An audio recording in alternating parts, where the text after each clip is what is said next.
Richard Martineau. Plongé dans l'actualité avec des observateurs qui pensent à contre-courant.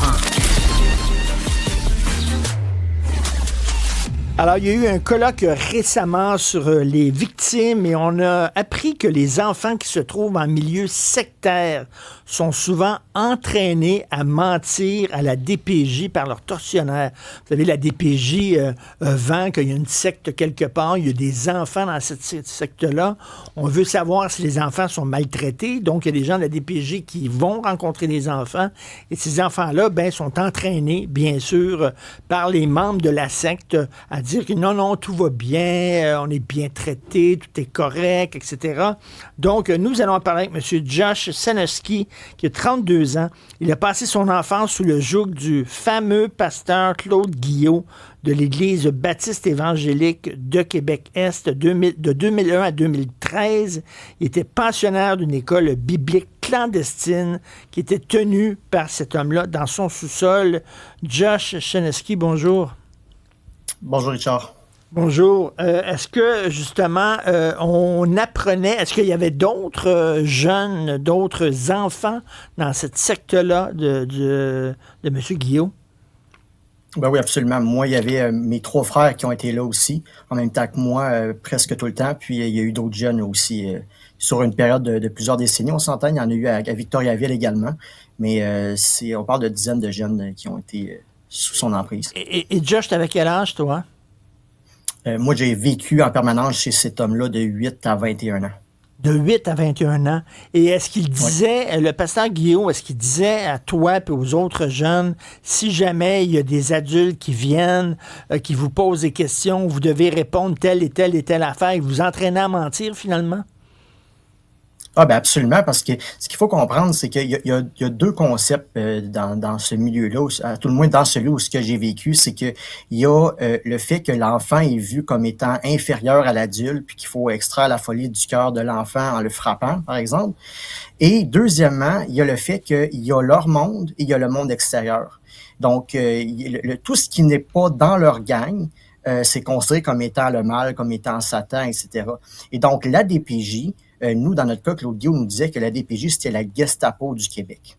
Et donc, la DPJ sont là pour nuire aux gens qui veulent faire la volonté de Dieu. Et donc, lorsque ces gens-là interviennent ou qu'il était question qu'ils interviennent, ben là, il y avait toute une préparation qui était faite, conditionnée à comment les voir et que lorsqu'ils interviennent, voici comment vous devez répondre, ce que vous devez faire, etc.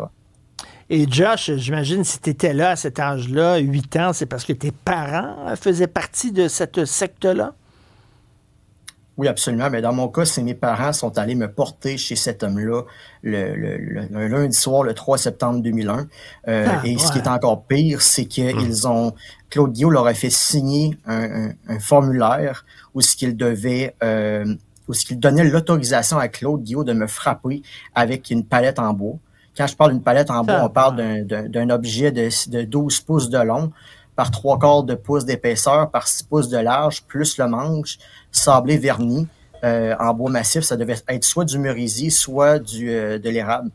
Et ils sont allés me porter ce soir-là. Mes 2 parents, ils ont signé cette entente-là et ils ont remis cette palette-là à Claude Guillot, l'autorisant à me frapper.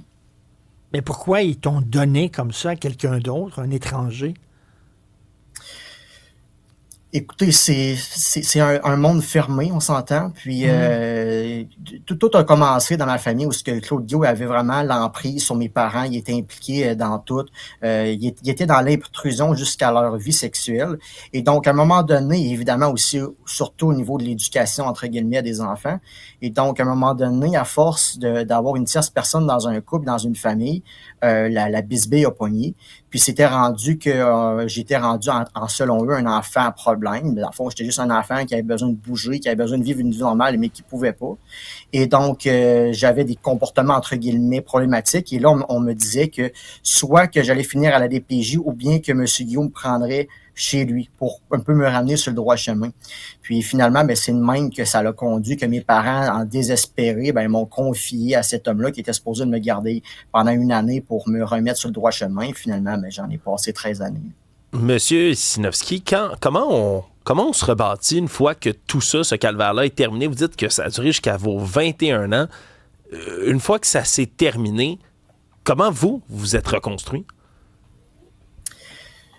Je dirais, moi, j'ai été quand même chanceux dans le sens qu'il y a beaucoup de victimes qui sortent souvent des milieux sectaires, mais qui ont personne pour les aider, il y a personne pour les comprendre aussi, parce qu'on s'entend, tu sors d'un milieu où tu as été complètement lavé du cerveau.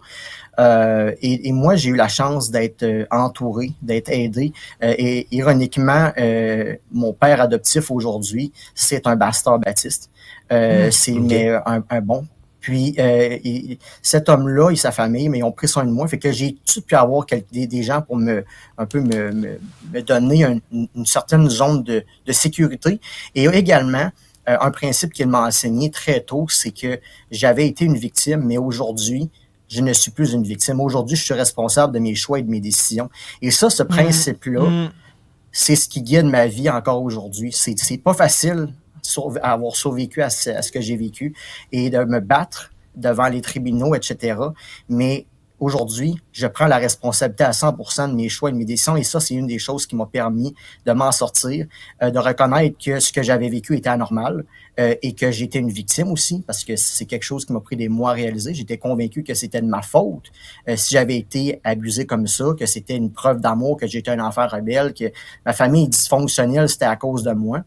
Mais le fait de se responsabiliser, pour vrai, ça l'a fait des miracles. Mais ça, c'est vraiment une leçon à plusieurs personnes. Là. Vous refusez de vous définir en tant que victime. Vous refusez que ce que vous avez vécu vous définisse totalement. Puis j'espère qu'il y a une autre leçon à tirer aussi. C'est que la DPJ, quand ils vont voir des enfants qui sont dans des sectes, puis les enfants leur disent « Ah, tout est correct, tout ça », j'espère qu'ils se disent, ben peut-être que ces enfants-là, on leur a lavé le cerveau, peut-être qu'on les entraînait à parler. J'espère qu'ils disent pas, ah, tout est correct, c'est correct, puis ils retournent dans leur bureau.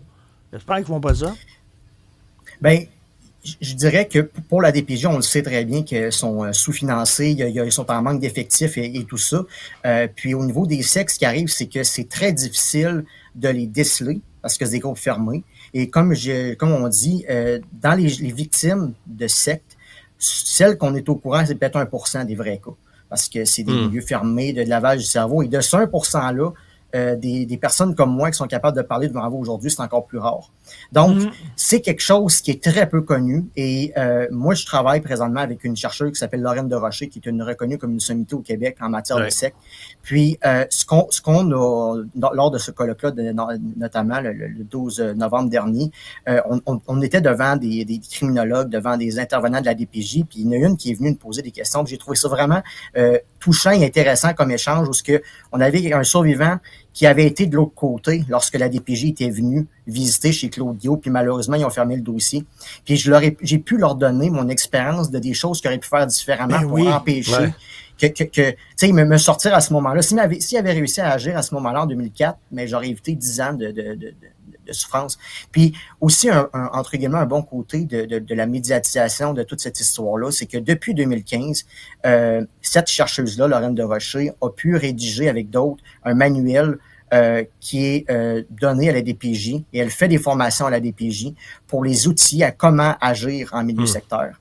Donc, au moins, de toute cette histoire-là, il va sortir du bon. Puis c'est un peu aussi ma mission de vie, c'est de changer le négatif en positif, puis de voir comment je peux aider, prévenir, puis outiller les gens qui travaillent dans ce milieu-là. Je parle la moindre des choses, c'est qu'ils sortent les enfants de ce milieu-là quand ils veulent les interviewer, quand ils veulent discuter avec eux, qu'ils ne font pas ça là, dans l'appartement, puis surtout pas en présence du leader de la secte aussi, là, bien sûr, qui les retirent de là, qui les amènent au bureau de la DPJ, qui leur parlent.